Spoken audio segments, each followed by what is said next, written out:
आज म धेरै दिनपछि लामो यात्रा हिँड्दैछु। अर्घाखाँचीको ढिकुरदेखि अर्घाखाँचीको भेडामारेसम्मको केही थोरै दृश्यहरू देखाउनेछु म।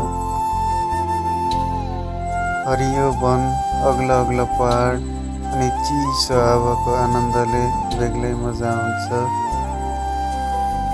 पारी देखिने खोला छिर्लिङ खोलाको नामले चिनिन्छ।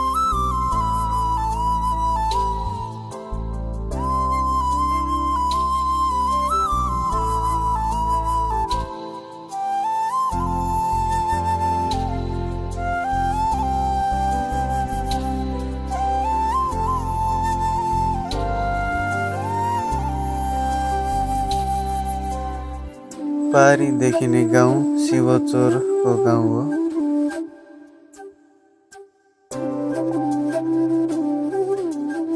अर्घाखाँचीको सदरमुकाम सन्धिखर्क बजार हो यो।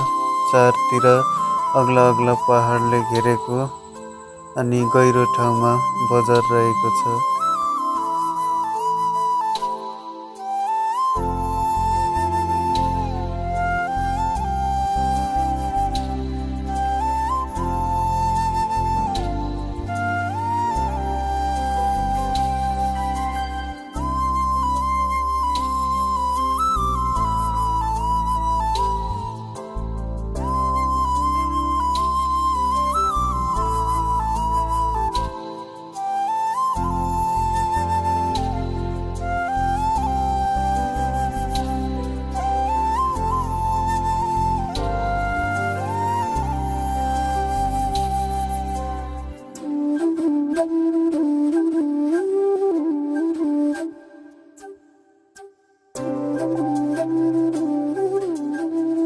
म अर्घाखाँचीको नरपानी भन्ने ठाउँमा आइपुगेको छु।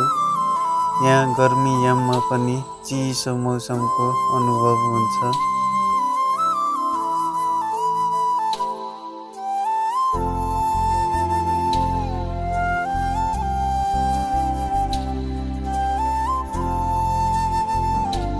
अर्घाखाँचीको प्रसिद्ध मन्दिर सुपदेउराली मन्दिरमा आइपुगेको छु। यहाँ मनले चाहेका सबै कुराहरू पुरा हुन्छन् भन्ने एउटा विश्वास रहेको छ।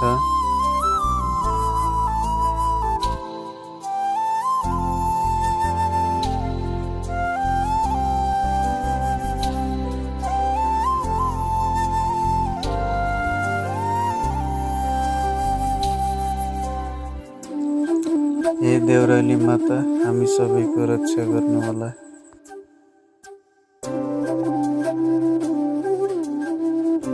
हाम्रो गाडी बिग्रेर हामी केही बेर यहाँ बसिरहेका छौँ। म अर्घाखाँचीको डमरुताल ठाडामा आइपुगेको छु। म अर्घाखाँचीको अमराई भन्ने ठाउँमा आइपुगेको छु। यो अर्घाखाँचीको भेडामारे हो। हाम्रो यात्रा यहीँसम्मको हो। म अर्को यात्रामा फेरि हजुरहरूलाई देखाउने नै छु।